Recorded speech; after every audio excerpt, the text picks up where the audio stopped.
All right, one, two, Just like that. one, two, It's just three. like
Hey, sure. Calling this meeting to order. I'm looking at you. I can't take you seriously. It looks like you got powder on your shoulders. Joe, help him out, will you, Joe? Yeah, there you go. Just ignore the man in the suit. Unfortunately, we started it. Yeah, I did. You're right, Rob. I deserve that. So with all of that, I will call the meeting to order. First, I would ask for approval of our minutes from our March 21st meeting. Well, if there's any corrections, Joe's made a motion. Second? Second. Oh, Norma, you're on. You? No, yes, Norman's. Yes. You are. Yeah. He says. Thank you. Robinson's. Yeah. And you're the big cheese. Jay, you're off to a rough start. It is. Chair better get his act together here. All in favor? Aye. Any opposed? All right, very good. So before we get into item 3 on the agenda, what our goal is today, we've had a lot of discussion previously on our warranty, our local labor exemptions, and what Robin and the team have done are really to start putting our discussions and kind of our resolutions on paper.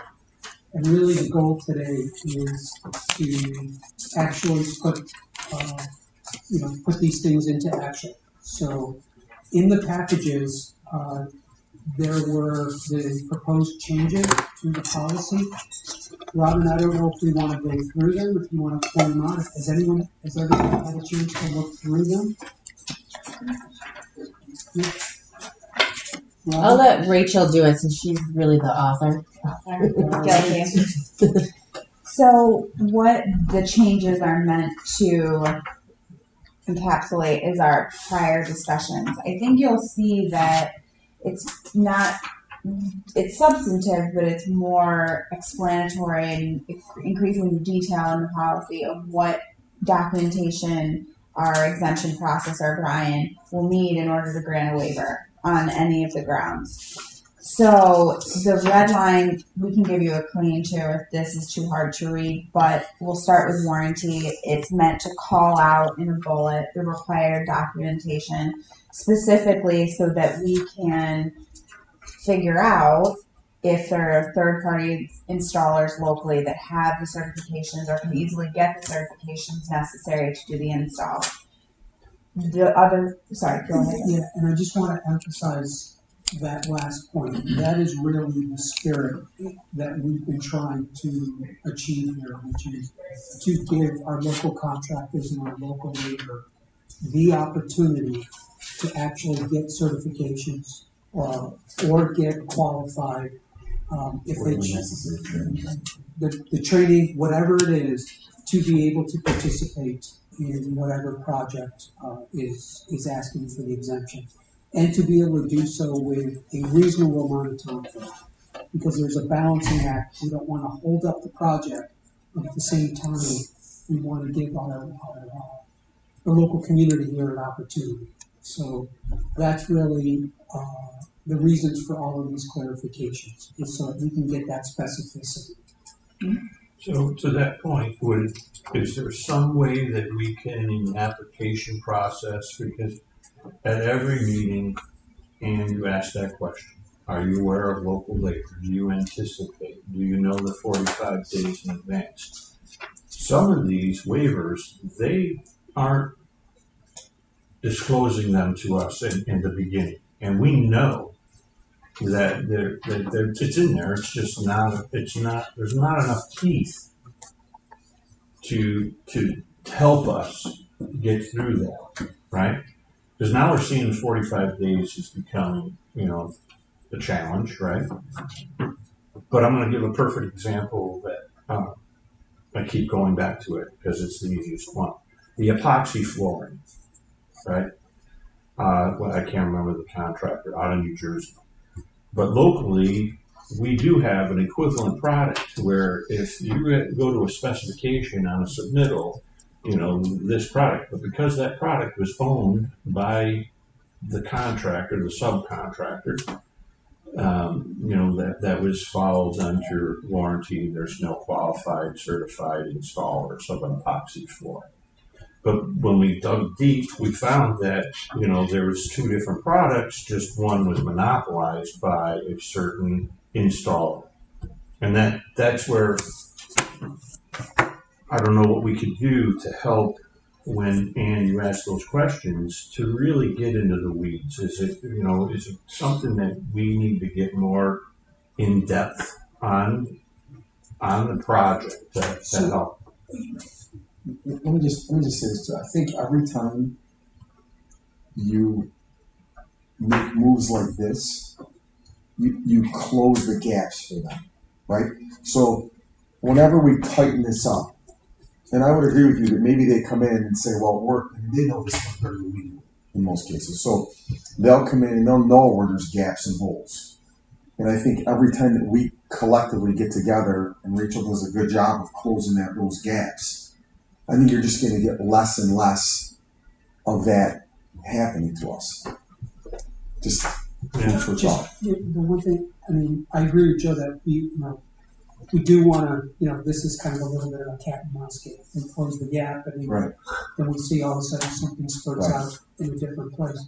But to directly answer your question, Troy, and this is conjecture on my part, I believe the applicants are being earnest when they say they're not aware, because many of them come from the company and they may not know necessarily where the exemptions are going to come from. That's going to come from their general contractor, the construction manager, whoever that is. So I think if we're going to try and get some advance notice, it's not going to come from,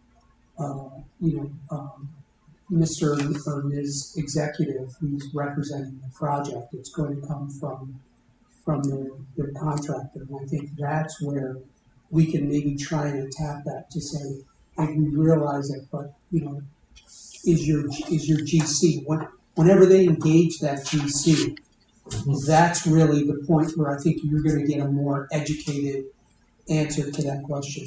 Just to add on to that, though, wouldn't our staff be doing a lot of thorough, sort of challenging? They're all aware about the 45 days. Mm-hmm. Are you at the staff level challenging that? Mm-hmm. And they say, yeah, fine. Do you want to double check with your contractor to see if there might be issues that come up? Because that's what the board would want. No, we don't. We are not going to that level. So this is my thought process. Just an idea. We've been beating this issue. It's a problem. We've been beating it. Solution. Is there something we can put in place to motivate and encourage when these situations come into play, an increase in benefit? Something that we can encourage so we don't, and I'm not going to use, but I had a conversation recently of some developer and owner of the property having a remodel that put their foot down and says, you will use local. And when it came down to the negotiation, it was understood that yes, but instead of going through this, and don't we have the power that if there is a waiver to be presented, could we encourage those folks to work with local to allow that strike force training to take place? Because right now we've offered the strike force training, we've offered that it's available, and it's something that all the labor and contractors locally can make happen. It's just not being utilized. So what can we do to influence that? So two things. One, I think it's a good idea, but what I'd like to do is, at least for the purposes of this meeting, is kind of close the gaps that we have now so we can get a little more specificity. And I think when we come to a new business, we can address that next. But what I don't want to do is is hold up some of these things, because I think there's real value in this, to doing that. I think some of those things we could start to do maybe even at a policy level rather, or just an execution level without it being a policy. Right, because right now what we're going to say is, okay, you have a product, epoxy floor, and you have an installer, a third-party installer that can install it. We're now going to say, you need to show us the certifications and the qualifications that they have. If we can get those qualifications and certifications, well, if we already have them, we're going to make them do that. I think there's a two paths though. If it's the manufacturer of the epoxy installing the floor, that's where I think when we talk about this more and why it's highlighted. We're not going to attach our apprenticeship requirement, and I don't think we're going to continue down that road. If it's their product that they're installing, we don't have a vendor requirement, and I think I've heard from this community that we don't want to get into that business. But to your point, Charlie, I think where we've struggled now, and this is what we're trying to close, is when someone comes, what we're hearing now is it's a warranty issue. And then it's just kind of like, okay, it's warranty, we move on. Now we're trying to get specificity so that we can come in and say, well, it's a warranty issue because Acme Corporation requires you to be a certified installer. Okay, if that's the case, then Troy, we can work with you and your colleagues to say, let's get a strike force in here because we can get, contractor A and B certified to be installers should they choose to do so. The other important part of this is that 45-day clock does not start until we get a complete information. They can't submit something that's partial and say, okay, I submitted this. The 45-day clock doesn't start. If there's questions and saying, okay, this isn't specific enough, we can go back. It starts when the project is approved. Once the board has approved it, the 45 days. No, once it's a determination made by Brian. In the last paragraph, we go into a little more detail that the 45 days shall commence upon submission of the request for the exemption together with complete and accurate required documentation. So if Brian looks at things and says that's not complete and accurate, then it doesn't start. We don't start until Brian says, okay, I have everything. And we've automated that process now. Everything's electronic in a portal that we created, so all waivers are submitted through our portal. So we know the date, and then if Brian doesn't like it, he can reject it, go back to that app to the whoever submitting it and saying, no, I need this, this, and this. So we know when it starts. Are 45-day business days or calendar days? Calendar days. It's just specified. So something that's concerning with something that's concerning was brought to my attention last week was at Life Cycle. Yeah. We had a contractor directly call a union hall outside of the area for manpower. Okay.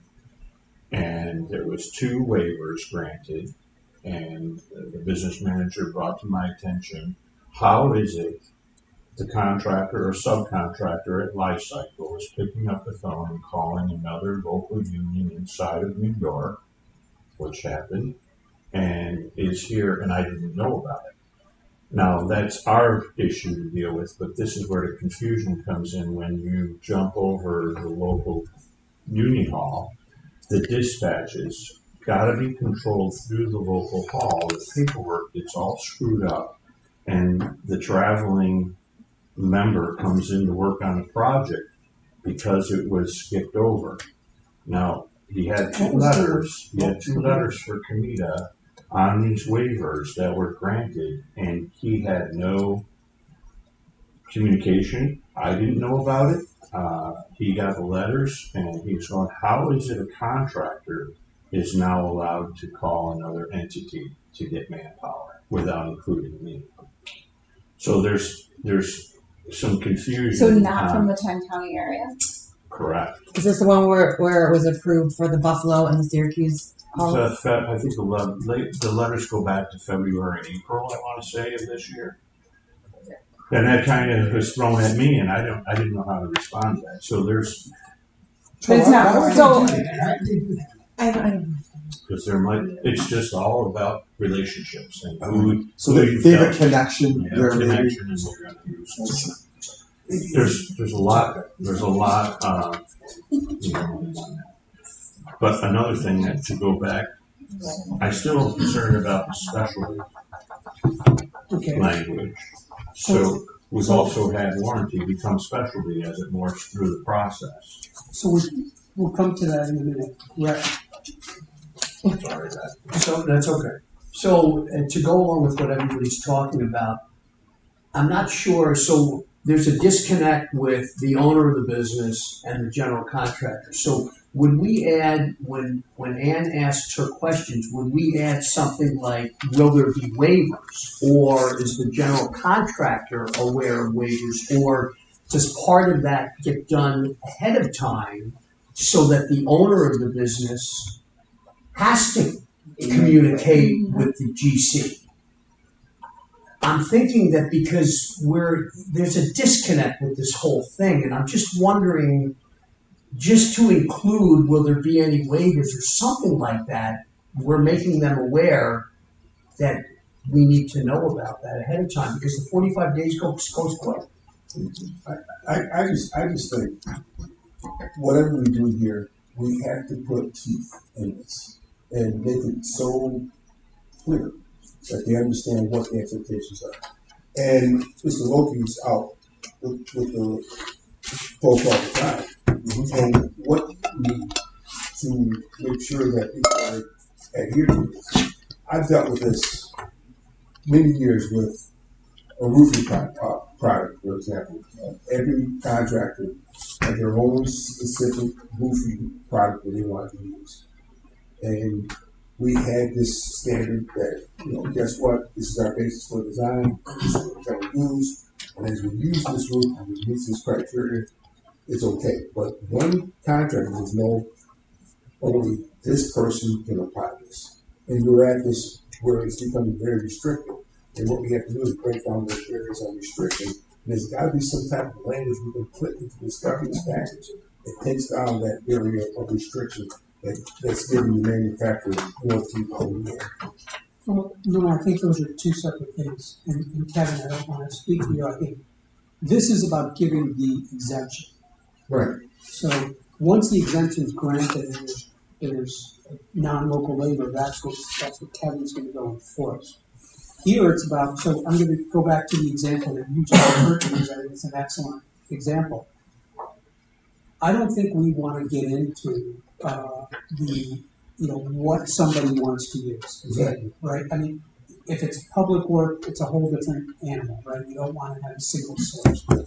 But if it's a private and they want to use, Norm's Roofing, it is perfectly within their right to use Norm's Roofing.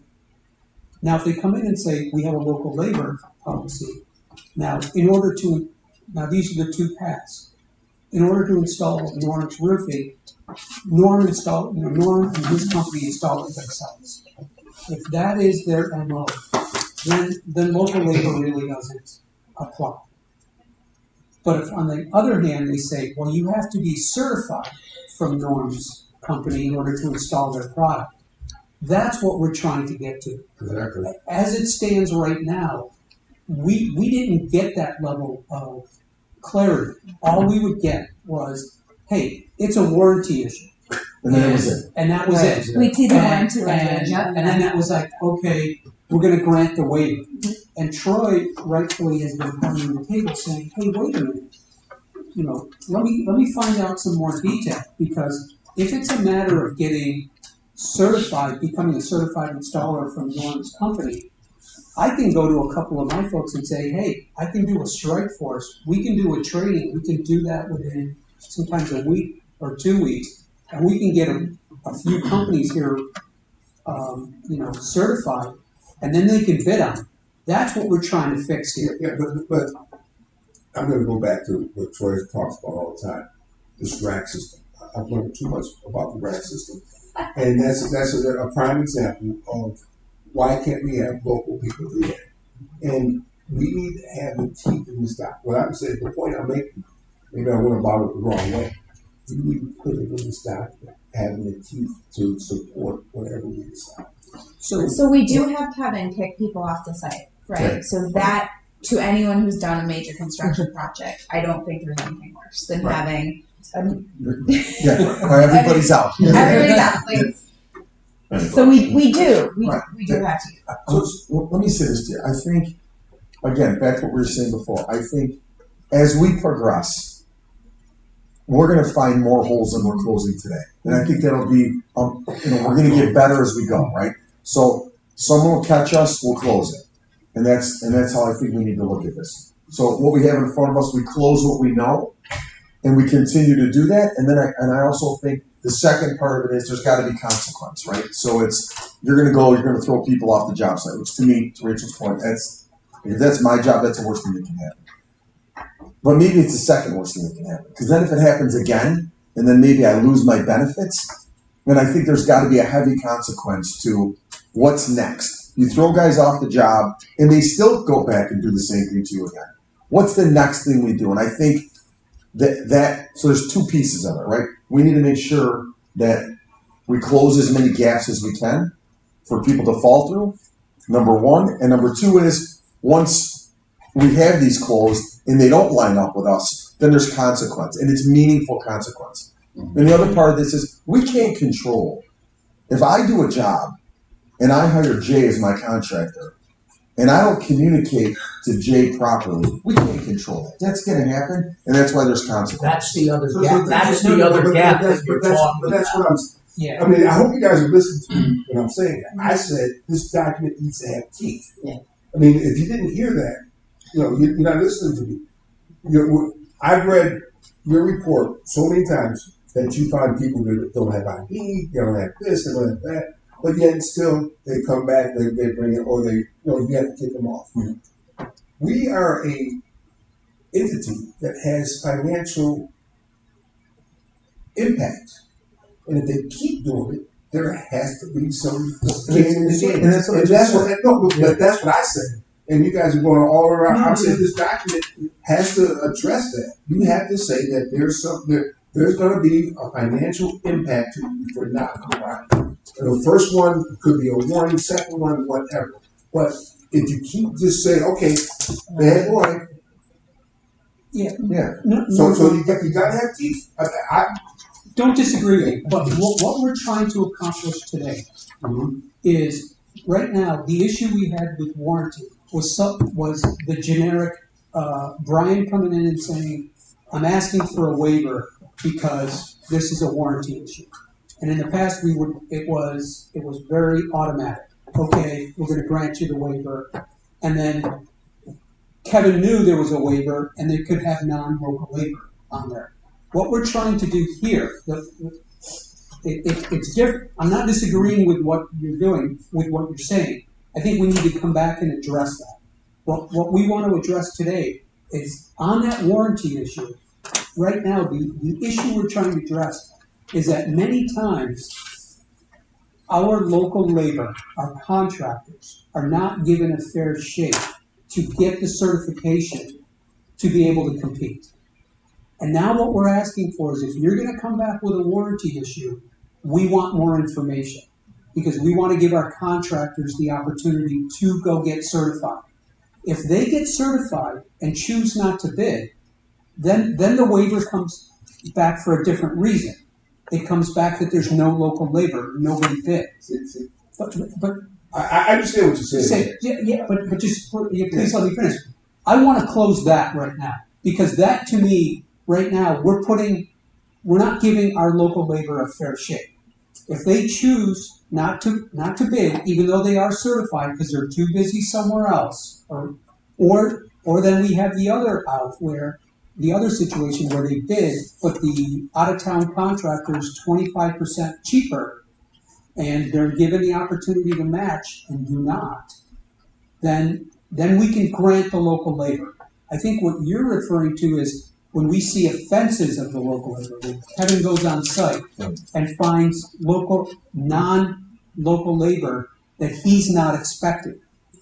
That's That- not, that's I not, think what that's not Norm what I'm is saying, before there are offenses, up front, there should be teeth in the Right. policy. And I'm not and- disagreeing with that, and- but what I'm trying to do here is trying to get it to the point where, right now, whether it's specialty, because I don't wanna, We're gonna be, you take this approach, we'll be back here again, talking about the same thing. What they need to do is list, these are the things that are gonna need specialty training on, and you put this in the document. I dealt with this 20 years ago with our garage, warranty issues with GM, with Chrysler, on my police vehicles, on all my vehicles. They said that the only people that can fix my cars are Bob Johnson and this guy and that guy, the local dealerships. I said, why is that? Because they're ASC trained and certified. You know what I did? I got all my people ASC certified, and I paid them more money to do it. that's exactly what we wanna do. So this is what you better put in your document and stop messing around with it. And figure out a way to do that. I'm just saying, No, that's exactly what we want. The issue we are having is they would come in and say, you have to be certified. But what we're trying to get to is exactly the question you asked and the answer you got. If someone came back to you and says, they have to be ASE certified. That's what we want. And you went ahead and you said, hey, I'm gonna get my folks certified. That's exactly what I want to have our contractors have the opportunity to do. But unlike what the situation you're doing, if they choose not to do it, right? If the contractors are too busy, whatever the reason, they choose not to get certified, we don't want to hold up projects either, right? So then we can say, hey, we gave our local community a chance, they chose not to do it, or if they chose to do it, they chose not to bid, we can now grant the waiver with a little bit more confidence that we gave our folks an opportunity. If we do this, we provide the training, we support the training. Troy's not out on the island. He's saying, guess what? This is the training. These are the training exposures that are there. These are the things, the opportunities. This is what's happening. We put this out in front, and maybe we set up a way in which we can assist in the training for all these specialty items that are out there. And then, Troy, how would you feel about that? What would be the ability for you to speak to your people? So thinking out loud here, Jay, I know what the goal is for today, and I know that we're saying that this is closing gaps and we're gonna constantly work on this. Norm, would you like to see something to start off the board to have teeth, to have Rachel come up? I don't know if this is inappropriate or not, but just a one sentence. If violations are repetitive and we may, as a board, pull back that incentive. Just may, put something in there to just start a seed going, and then let's see who the players are, and if we do catch a situation where we're getting frustrated, somebody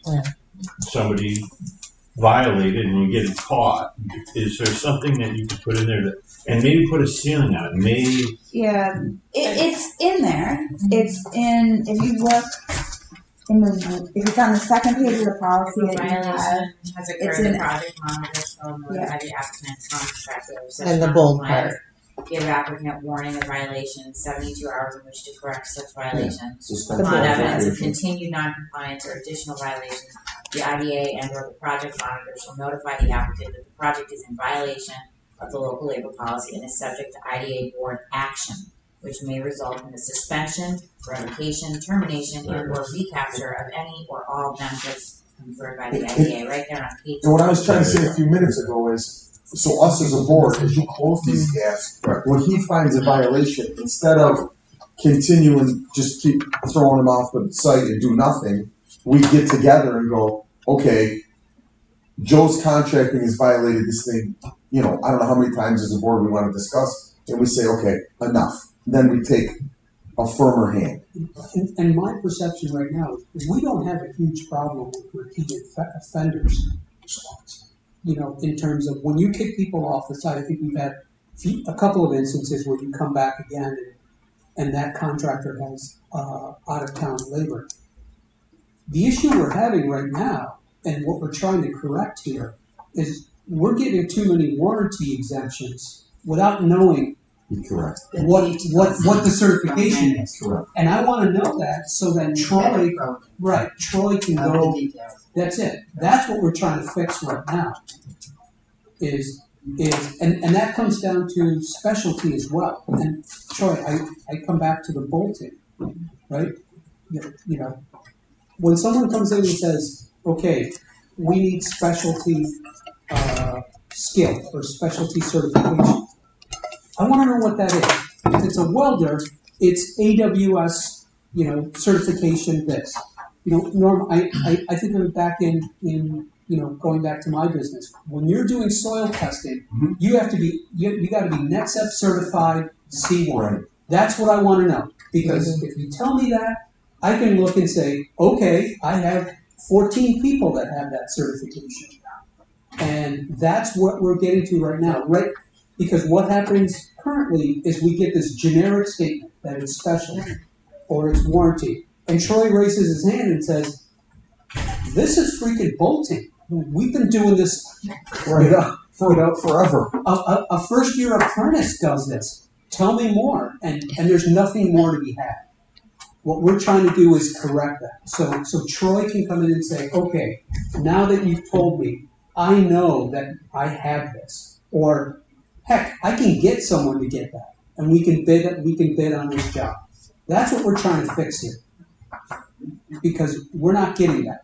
And ever since I've been on the board, we've given many of these waivers without really knowing why. And I think it's become Becoming that's exactly it. That is exactly it. Jay, the other thing that isn't being discussed, I know staff's talked about it in the past, is we have to be careful with probably the verbiage because we don't want to scare people away. We want it to be fair and equitable for all. That is the balancing act, correct? You're absolutely right. That's why I come back to, I don't want to specify if somebody loves, let's come back to HVAC. Somebody loves Carrier equipment. That's what they have. They've got it in all their facilities, and they want to spec Carrier, so be it. We don't want to get into the business of saying, no, you got to consider others, So At Frontier, a lot of the telecommunications equipment is Cisco.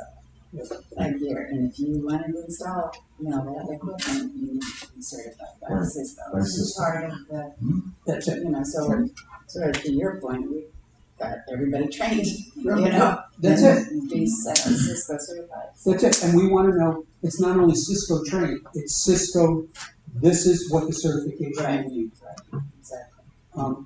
But the one point that I do want to bring up, if there are some manufacturers, there's not a lot, who manufacture and install their own products. They don't go to certified installers. So that exemption, when it is, their MO is, hey, we don't go to certified installers, we install it ourselves.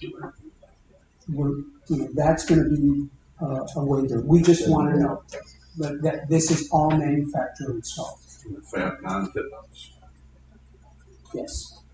Yeah. Even though we could do it, but if their business model is new, we manufacture, we install, then once again, I don't think we can, that is in my mind, a legitimate way. But if they say, hey, we do both, then There's one choice. we want to go. 2 years. August 1st, That's a mission 2025. impossible. So Can we go back though? of course. So you brought up Kevin, right? We got the great job that you did, right? And when I'm reviewing, is the governance going to be the one, or is it going to be more on finance for his contract and Loki Grill? Governance. When I started here, I'm sorry. Governance. Okay, so here we are. When I started on this board, it's a little over 6 years ago, and we started seeing the amount of projects that we had. Forward the tape, boom, we all see it on our bank account, where we're at and how successful we are. Look, and your contract, when was the last time we discussed your contract, and I know personally you're working your ass off, but you are one individual with your team that does your work. And when we have, and I'm going to use this term lightly because it's not a mega project in my eyes. Yes, some of these have been mega projects, Amazon, MyCycle, maybe Fairlife. Is it time, Kevin, that we sat down and really looked your contract over? And can we work to find a happy, if there's 60 projects or 40 projects, should we kick in another level for his workforce? I know, Kevin, I've been in life cycle, and I welcome anybody. I'll have a hard hat, safety glasses, and boots for you if you want to go visit a crazy job site. This is above and beyond Amazon. A lot more intrinsic, a lot more mechanical stuff. There's going to be 400 plus people in the peak and just one job that you're going to monitor. I want to also have the governance committee consider reevaluating the contract. We have the money. You're going to need this. You can do all you want with Brian and with Kevin. Very difficult with what we're looking. We also have to, as the first page before we got Sure, as you and Norman talk about, I think you guys are absolutely right, because I think, building upon what Norm said, from an enforcement standpoint, when you look at Kevin, how often does he visit a site? When he sees, and I think we've touched upon this, when he sees an offense, I think he'll come back. But do we want to look and say, hey, do we start to have enhanced monitoring when we see a violation until we get comfortable? Because the one thing I don't want to do is, and I know you mix it up and try and be as random as you can. Mm-hmm. But when there is a concern about a site, there should be more frequent visits. Yeah, and enhanced monitoring. I think that is certainly something we can do. So I think on the enforcement front, there are other things we can do, which I think are going to require some enhanced effort. So what you're saying, we need more Kevins. We always need. We always need. I think what Troy said is to evaluate the contract. And Yes, what to do. yes. And Loki Brill has also come and floated the possibility that we work with them on our labor processing. And I would remind you all of the Amazon model. I know it wasn't perfect, but we did work with understanding that it was a mega site by Monroe County standards. The badging system at the general contractor's expense. Using technology, artificial intelligence type tools like that can be something that potentially we can explore, looking at best practices. But we can certainly use it from our Kevin Loki. Appreciate that. So I've written it down. Well, I was going to say I've written it down because I think it is an item we need to bring up, but I'm also trying to make sure that we accomplish it. Well, yeah, because I don't want to. I would hate, because the goal here is to recommend changes to go before the entire board, and I think we've had some very productive meetings, but yet we haven't made any changes to our policies yet, which I think we are sort of. Yeah, I don't think that we can't have these conversations aren't mutually exclusive. Like Jay is saying, we're talking about violations, which is what Kevin's doing.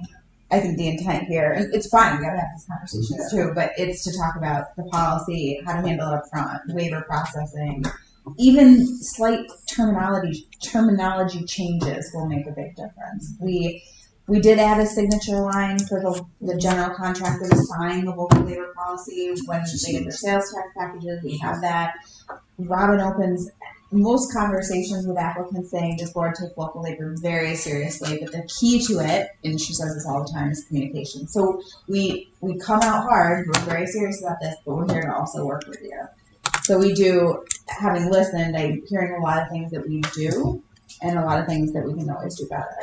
I just know from previous board experience that Mr. Loki discovered certain things, school modernization program, that we're bringing in people from outside of our region, working there, and without him checking, without him being there, it never would have been discovered. You're absolutely right. And whatever we do, we have to say, guess what? We have to be able to support those processes with some type of action, warning, and then that should be upfront when we. It's in our document, but it should be. So more prominent. So Kevin does Yes. he finds, January wants the next governance meeting. someone's jeopardizing the policy. Last week we had was March 13th. Norm would March say 27th. there should be a for that. May I speak on some of these? Particularly if If the you wouldn't second mind. research was the same. So a few things just listening to your discussion. Starting from the beginning, I believe in the application, one of the questions is, do you know the general contractor you're going to use? That's brought up in there. And I guess in that same area perhaps is where you might ask them about waivers and if they anticipate the need for any waivers on this project. So in the application process, you're going to know right then if they envision that. And then sometimes it happens whereas they can't find a certain contractor, they can't meet the schedule, that contractor goes under. Some things happen last minute where a waiver is not always going to be known in advance, but it is something that would be important to include in the application discussion and earliest on as possible. So I work for 17 IDAs across the state, and we do the waivers for every other IDA we work for besides this one. So, a lot of the things in here are similar to some of the other IDAs we work with. We have a document called a due diligence report, and it goes hand in hand with the waiver request form, and it basically kind of specifies within each category of the waivers here the work that we want to see that you've done, that you've exhausted all opportunities to find local in each of these categories. Have you gone through these steps? Have you considered these options? That's something that we always make sure before you're going to send us a waiver. Have you exhausted all these resources before you're coming to us? Much like how you're talking with Brian, unless he has everything he needs, then it's the 45 days for him to review it. But we just tell him we can't even begin to look at this until we have all the facts in front of us. So you have to follow this due diligence. We need to make sure you do it so then we can do ours, make sure you've done everything the right way before we'll recommend to the board an approval. So, there was a Dutchess IDA job, for example, on an Amazon project where Dematic was approved for, the conveyor system and the technical scope of everything that goes on with an Amazon. But after the fact, the local millwrights said, well, we can do a lot of the work in this system, and we were not even included in this process. And it is simple things like bolting, as you were talking about, and other scopes that could have been performed by a local contractor, but it was it's like one of those things you talk about, like a warranty where, it's a warranty, so let's just blindly stamp it. And this was during the application process, so it was approved even before we got involved. But having our conversations with the millwrights, and obviously I'm the boots on the ground, so I'm dealing with all these different unions and contractors, and I have a better idea of who's capable to do the work in some of these areas. And it creates a valuable business partnership because I know who can help. And I can say to a company, well, you're submitting this waiver for ABC Electric here, but have you considered these other companies? So I do think that having a due diligence report, and again, I can send you some examples that we use for other IDAs, would be something that gives them a little bit more to explore before they're even going to submit these waivers. More detailed and kind of how you have it here, so there's more language specifically about that. I think it would be a helpful tool, and it can also provide some resources to the applicant and the GC, just so they can look into some other areas. There are jobs that go to where there are repeat offenders for, now no ID is one thing. If they don't have an ID, I go back the next day, they have it, whatever, that's fine. But when there is a repeated out of area element to it, it does get frustrating when I constantly have to keep saying, hey, there's more out of area people on this job, and they would take it more seriously if there was some financial penalty, if there was a change to the benefit they received. I feel like they would take the warnings from me and heed them a bit more seriously. So I do understand the idea of having some teeth in there and some penalty when it is a repeat offense because we've already told you once about this. We're already stressing the importance of local labor. There's a reason that my visits from Monroe County are more frequent because it's required. It's 100%. No other county I work for is 100%. So, with ours, it's black and white unless there's a waiver. Other IDAs is kind of more of a gray area because they have the room to say if our waiver doesn't get approved, you can just count that against us because we have the room in the policy. If it's like 70% or 90%, they might just choose to pull the waiver. So the other thing I'd say about this too, when you talk about before you do that, so for Monroe County or COMIDA projects, have you struggled with repeat offenders here in Monroe County? Because for the years I've been on it, I think we've had a few, but I want to make sure my memory is not failing me. Well, I will just point out, because it was already mentioned, Life Cycle is a very large project. There is a lot of specialty elements and components of this project as well that I know that they knew were going to be something they'd be applying for waivers for. And while in the design process, they had these designs laid out for years. So there's no question that they were aware of the need for labor outside of the area. So that particular job, I have had a number of out-of-area workers, and that's why you're seeing so many waivers that are being applied for.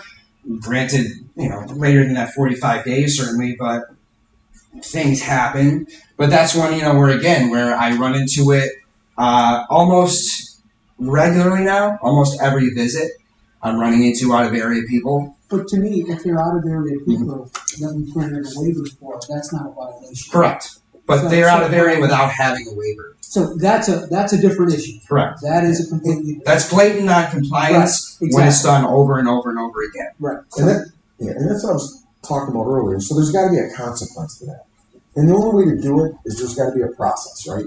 So if it happens once, we give a warning or whatever we do. If it happens twice, you want to give another warning, that's fine. But I think eventually, and it should be sooner than later, it's got to come back to this where you either terminate, revoke, suspend benefits. That's the only thing that gets anybody's attention. Yeah, and we have to do it. Well, otherwise, it's not credible. And there's got to be a process. Jay, I think what's interesting, out of everything that Kevin said, is most interesting is a lot of these companies, they know they've taken care of their design plans well in advance. And maybe there should be some sort of wording in there if it's so clear that they had to have known that they said no waivers, no specialty.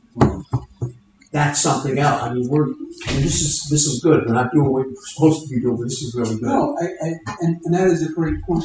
And what I also don't want to leave, because I think Kevin brings up a really good point in the sense of, I think anything we can do in the example he brought up, I think in Dutchess County, where, hey, you're going to ask for a waiver, but as part of his due diligence, say, hey, if you come in and use some mill rights to do some of the work, that's going to soften the blow. I don't think that's something we are as active as I would like to see us be. And it makes a big difference for us to approve a waiver if they are able to utilize some local workforce. And there are areas where they certainly can. I have a project in Rockland County that wants to bring in an automated system where, again, I told them, look, there are millwrights within the local area that can perform this work.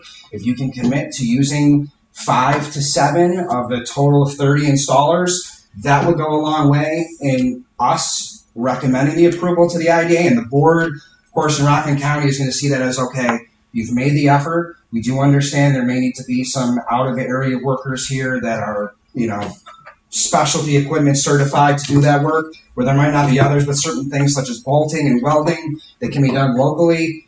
Why are we not doing this? What's the point of the labor policy if we're not going to explore every opportunity to make these projects 100% local? That's the goal at the end of the day. It's not always what the policy states, but that's what we want to see. It's meant to benefit the local economy, short term and long term. So, another thing to add on, Kevin, is you've had applicants that have had findings on one site, one application, one project, had, correct me if I'm wrong, but I recall that same contractor on another application, on another job site, have a repetitive violation. I want to say drywall finishers, and there was a specific outfit being utilized by a general contractor. Mhm. So it's not only on one job, it's what can we do if you do violate, are you on the application watchdog list? And that's true. There are And certainly. did you have findings? Should the board be made aware the next time you come to us for another exam? Yeah. Because there are general contractors that. Let's not wait till the next time, right? Yeah, The policy states, That is. Take action now. Yeah, because not only does it happen where they, you know, I personally I'm on the boots on the ground. I see this, and I put on my blue jeans, my ripped shirt, and I put my hat on, and I'm the boss going in on a job in disguise. And you hear rattles of, Loki Grill just left. Okay, we're good to go. Okay, and I've seen it. I've been on jobs. I've witnessed it. So I think if you put more teeth to say, you know, we're more than here are the rules, but we got to be more norm of here what happens and what can we do the next time around. Discourage. We got to discourage. I'm going to tell you, it has to be one of the most discouraging things for your team to come back and see the same guys doing the same thing over and over again, and they know how to game the system, and that's what they're gaming. And what you said about that due diligence form or that document, I don't know how you incorporate that into our package, but that seems like a good idea. To have something where there's a checklist of criteria that's in place that Loki Grill uses. Kevin, did you say we're the only out of 17 process? So that I don't know how that works. We are one of Loki Grill's clients that we use Bond and Beetle for the waiver processing, right. and we use Loki Grill for the local labor monitoring. Got it. Loki Grill has approached COMIDA when we put out our RFP for the waiver processing. So it sounds like this is a Loki Grill waiver processing specialty, and that's something that we should all consider. Kevin, would you be able to send us examples of blank forms or blinded forms where you put that? Yeah, we have a whole list of what we call startup documents where once we get approval for these jobs, we send them all of our package that has all of the the required documents they need, such as what the local labor area looks like, the waiver application form, the due diligence report, the inspector checklist, the sign requirements, a copy of the IDA policy, as much details as possible to help the job meet their labor goals and understand the policy. And we send them to them right at the beginning. So even before construction starts, you can ask us these questions. We can address any issues ahead of the game. And the other thing too is, with waivers, we understand the nature of the business, whereas, as I mentioned, sometimes a waiver comes up because it was an unexpected circumstance. It's not always a planned thing. And that issue does happen, and we try to process those as soon as possible. I mean, I do work on the boots on the ground, so I do see the issues, and I also am able to communicate with all the general contractors to know down the line. It's always a question I ask first here, even on COMIDA jobs. Do you anticipate the need for any labor outside the area? The process takes this long, and I would recommend to you that if you are going to supply a waiver, fill it out as soon as possible. Start having a dialogue with Brian LaFountain. Get the ball rolling on that, because we don't want to run into an issue where I have to throw someone off your job or the job gets shut down. No one wants delays in this process. I mean, that's costs everybody at the end of the day. So it is always something I do, even though I'm not doing the waivers here, it is something that I stress early on my very first visit. And just recognize, because I'm the one that usually has to be the bad guy when it's a problem. Even though it's not on me, but I have to throw people off. Kevin, I think that your perspective is very valuable.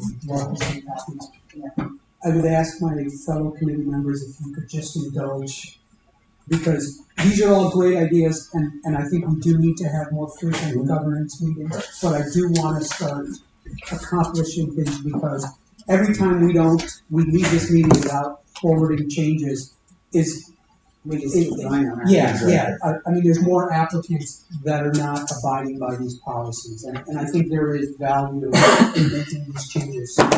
This is my first meeting, Jay. Well, just No, another fresh thing that I want to keep cognizant of for last month's meeting, and we gave that waiver to that fence job on the solar field with a delta of 80% from local to out of area. That's concerning. well, that comes back to fair bid packages, and once again, It's not our job to monitor, but well, golly, maybe, you know. yeah, but I think there is, but I would hate to get through the end of today without at least making what I think are immediate changes, so. Rachel? Sure. Okay, so now that we've done the warranty. We've been beating this pretty hard. Again, with specialty, we called out the required documentation, the information regarding the skills, certification, and training the workers possess, so that, and proof that that's been communicated with local contractors, that they've outlined what the specifications are that make the proposed part of the project specialty, and that Brian has vetted that and also has seen the communication going between the applicant and local contractors, in which presumably the local contractors are saying, yes, we possess those skills, or we can, or no, we don't, and we have no interest in getting that skill. You're not going to find that answer very often. I doubt that very much. But we're gonna get clarity on it, because right now, it's very opaque. We just state it and we. So not a lot of change to cost differential at this time, but a discussion for another of when the cost differential is so large that it calls into question what's going on. There were just some cleanup really in language, and then the required documentation I didn't make any changes to. If I just could say one thing about your cost differential waiver. I know that the next part of this is possibly in regards to expanding the local area. We asked for 5 bids for every other IDA that I work with, which is more companies that they can reach out to. 3 I think is the bare minimum of that. Which just means my recommendation is I asked for a minimum of 5 every other IDA I work for. One of the other things that I put in with the all the bids and comparing them is I stipulate that all of these have to be apples to apples comparisons. There can't be a certain scope that's not listed in one bid that's on another one. So it is important that all of these bids mirror the same scope for every one of them. That might be something important to put in there. How often do you have people saying, if at all, look, I didn't get more than 3 bids? I mean, that's all I ask. Well, if you can show us that you've reached out to these contractors via email or phone calls and they did not respond to you, we just want to see all of that communication as well. I understand what you're saying there as far as 3 bids if you can't find, but I mean, certainly like with an HVAC contractor, I mean, there's more than 3 companies. Like, there should be 10 bids, I mean, frankly. But again, we just asked to see all of the communication trail, every efforts they made, everyone they emailed. Usually they give us a bid list of all the companies and declined to bid, didn't return our phone calls, whatever. We want to see as many as possible on there. So what if somebody comes and says, here are my 3 bids and here are my efforts to get only 2 more? I tried to get my 5, I didn't get my 5. What do we do there? We say, well, you get your 5. If you'd reached out to 10, maybe you got 2 more and you got your 5 bids. I just see where this is going. No, so Brian does that with me. He does. And he calls me and he shares, and this is the list, this is what, and I'll say, Brian, that's kind of like where the union contractors on here, because this guy, and I'll blast. If 5 is, I defer entirely to this group. I don't know if 5 is realistic. To me, it sounds daunting, but I'm comfortable with 3 as long as it wasn't good faith effort made. So, I mean, build on the cats. I think one of the things we do is, and it's about the execution, and this has been brought up about making it a fair bid package, but putting all of the bid information and the plans on a builder's exchange. That way, everyone should be bidding on the same set of documents. and the submission should be similar. Then the second part becomes is, did you solicit enough people? And as long as they've done that, and I think, we can, that's a fairly straightforward thing to determine. I mean, I'll give you an example. We tried to get HVAC quotes for the Hindu Temple of Rochester. We reached out to 8 different HVAC contractors. Arm twisted, we got 2.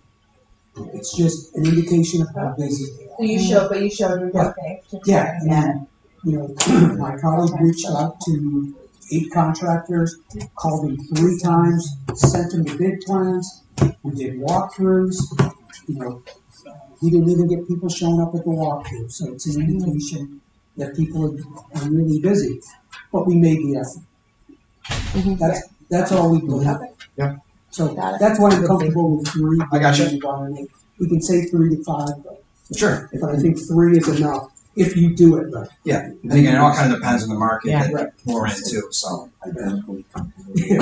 Something. So, I thought the same trade. Where were you? Right? You know how they like that. Yeah. Maybe we could say I don't know. 3. Yeah. The identical. They're busy. It's a small job for them. I get it. So, with that, are there any questions about these changes? Any proposed changes? Only 45 calendar days. Yeah, I can indicate calendar. I'm thinking it defaults to calendar unless you say business, but I can put it. I'll put it. Let's leave it. You're the legal. Yeah, I know. legal. We'll find that. The word calendar, I think, would. That's fine. We can. No problem. I will ask for a motion to adopt these changes and recommend to the board for second. Second. All in favor? Aye. Any opposed? Okay. Discussion is great. That was excellent. Absolutely, discussion is really welcome. But also, we do have to have, because we're gonna have meetings go through where, these are not gonna be forwarded, and I don't want to just discuss. It doesn't hurt us, and I know we've got a lot of.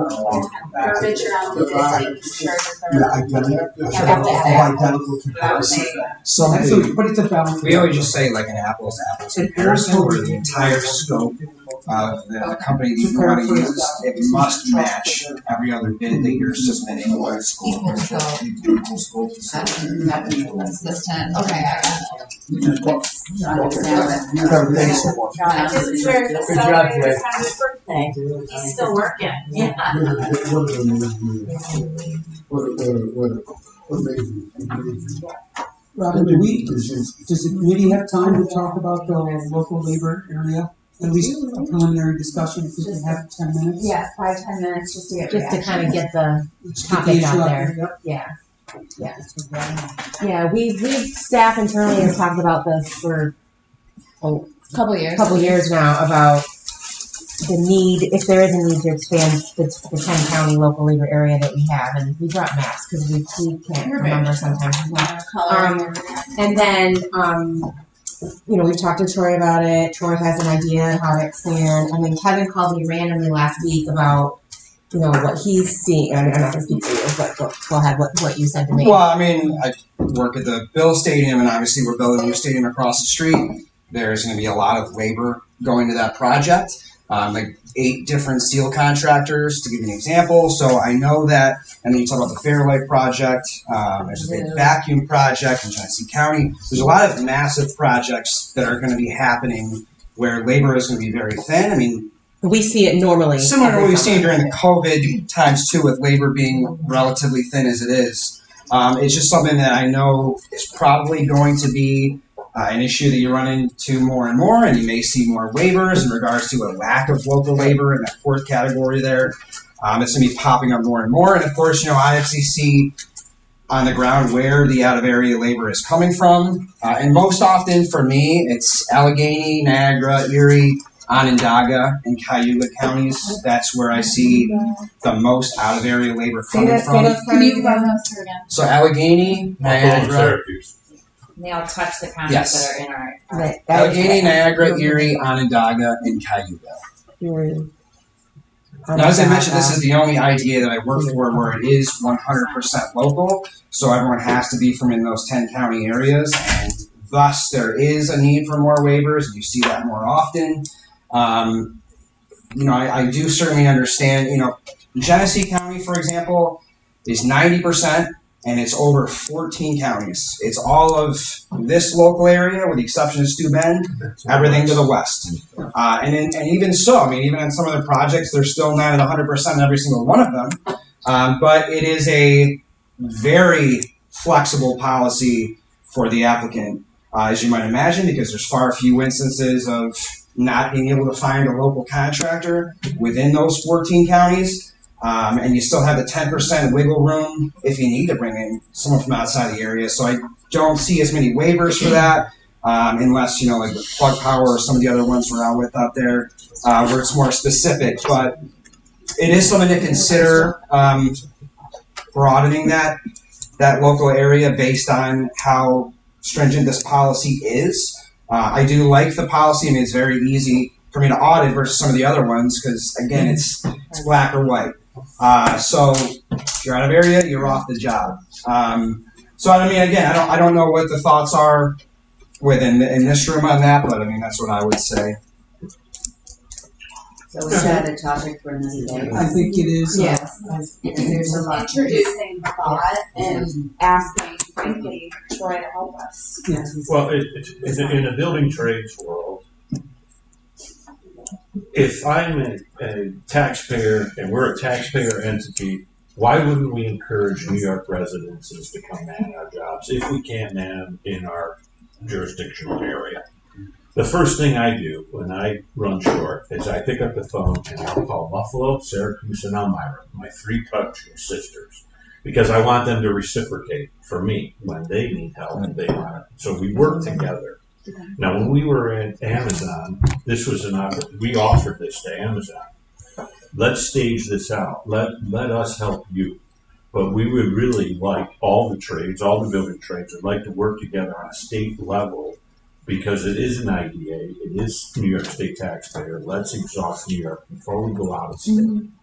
Amazon, there was absolutely no way because they had the relationships with some of the, DFAB and the painter and the roofer, and they had crews that we know follow around when building after building. So to consider that we exhaust New York first would be a great step. So maybe we have a region and we talk about at a different time, slightly expanding our 10 counties to pick up a few others. And then that's step 1. And then once you've exhausted that, New York State, and if you still can't find someone, which really. I had a call out a month ago for Dene shutdown, and they wanted 28 sheet metal workers on Good Friday. My team picked up the phone. We got 28 workers. They came out of Albany and New York City. It wasn't a problem. And it would happen where they were on site Easter Sunday from a call out Good Friday. That's where we don't exhaust that communication. That if you really need local labor, you really need help, and you want to use the unions to add. Because the other thing that happens is, and we saw it in Syracuse at the Amazon, there was incentive to go to that project. So you got qualified, skilled people to come in to man that Amazon mega project, and they were incentivized because think about this: 2 mortgages, you're renting a hotel room, you're buying meals, you're trying to cook and work 12 hours. It's a burden to encourage people to travel. Sure. And what we're finding, and a perfect example here is Baker at Lifecycle. And what's so upsetting to find out that those workers from North Carolina, with their per diem, their incentive, and their wages was $3,200 a week wages is what they were making.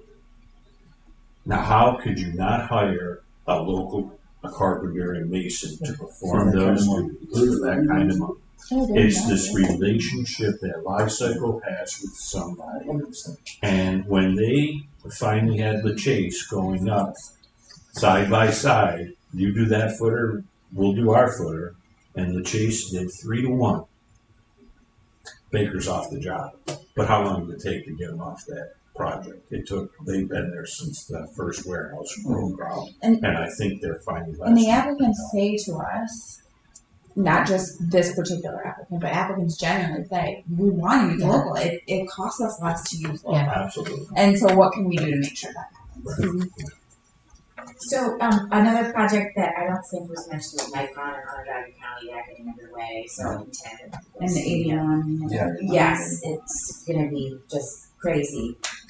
So expanding our territory, could that be something that's a temporary time frame? We monitor over a certain period of time. I would see a during this sunset historic on there. period of construction. I would see, and again, preliminary, like our definition becomes a primary local labor area and a secondary local labor area, and then the third is a waiver. And Jay and I, we talked about this. And I think that. To Rachel's point, I think on some of these policies, just as a matter of course, having a sunset after 10 years, just so we're forced to revisit it, I think also is a good idea, it's good practice. Just to see if they're still relevant. So we're teeing that up as another item for governance. The unfair advantage of Buffalo and Stadium and Micron and the chip plan is the project labor. They have in place the resources to utilize every hand on deck to man up the job.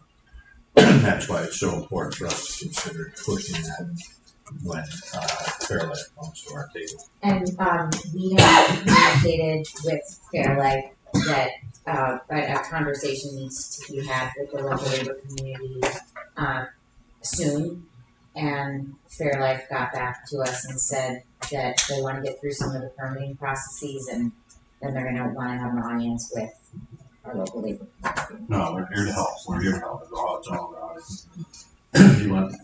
So, another thing to add, I know we've had a lot of discussion on other business, that the plate runneth over, but anything else anyone wants to discuss before we adjourn? Maybe we can discuss multifamily moving forward. How we're gonna handle that. Yep. Housing. My favorite topic. Yep. I think that's a good one. All right, very good. So I appreciate everybody's input. I think it was really valuable. I think it makes COMIDA better. So continue to encourage it. But also, what I'm going to try and focus is we put some of the discussion into action, so we can actually improve those ones. So with that, I will entertain a motion to adjourn. A motion. Thank you. All in favor? Aye.